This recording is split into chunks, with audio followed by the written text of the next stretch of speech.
My child has had anxiety and panic at night. I too have been dealing with chronic panic and illness. Do you have some insights on how we can empower ourselves to break free from this? Of course I do. Let's have a look. The word is fear-mongering.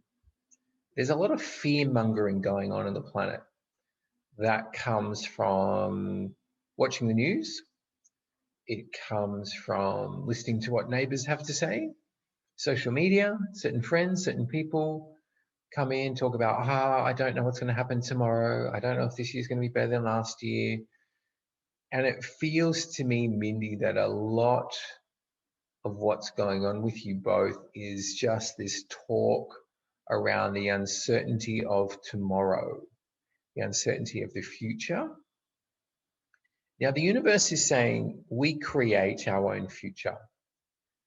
We are not a victim to the process of the government.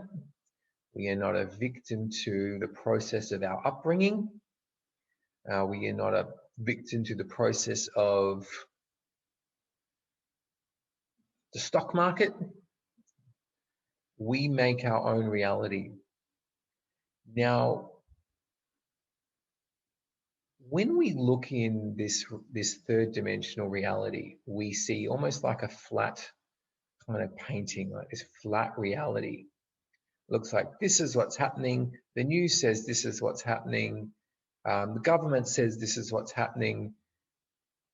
But if we were to kind of adjust our perspectives, and if we were to start seeing ourselves as reality itself, that we are it, not, we look at reality as if it's over here, as if it's separate from us. And the universe is saying that's the huge mistake humanity, huge mistake in humanity. You need to go, I am what I'm seeing. When I look out there and I see nature and I see trees and I see the earth, I am that. Therefore, as that, I'm not a victim to anything. So it's kind of showing me that there are doorways that we can kind of, it's almost like, if you look at this is reality here. If you look at it front on, it looks flat. But if you look at it from a different angle, you kind of, all of a sudden there's a doorway. It's almost like, it looks like that, but on this angle, we can see a doorway. And it's saying there are lots of doorways that we can enter through that bypass what the government's doing, that bypass what the stock market's doing, crashes and all these things.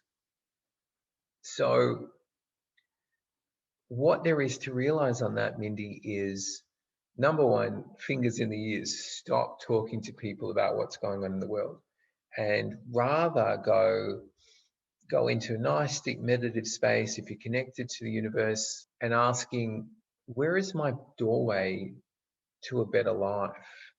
Where is that? And what I can impart to you on that one is stop listening to everybody else and decide what is the reality that I'm going to live into. You can very easily decide, I'm walking into a reality where I can travel freely. I'm walking into a reality where I'm not affected by financial crisis. I'm walking into a reality where I can heal my body in an instant. That's the big thing there is we have to see that we are powerful enough to live the life we want to, not the life that we think we're being inflicted. And that's one of the biggest, where humanity's been chopped off at the knees. It's like, we're all a victim to what's going on in the world. Universe is like, biggest, one of the most dangerous events of human history is having that wool pulled over our eyes. It's almost saying it's like worse than World War II or any of these things, because it's this psychological warfare that we've had put on us to not be able to see our own power. At least in a World War II, horrible things happen, but then it stops. This has been going on for thousands of years. It's an unseen warfare, okay? It's trying to put us into doubt and fear, where we are the ones with power. We are not the ones without power. Hit the subscribe button, turn on notifications, And number 3, visit intuitionwisdom.com. That way you'll always be at the leading edge with the latest and greatest in this field.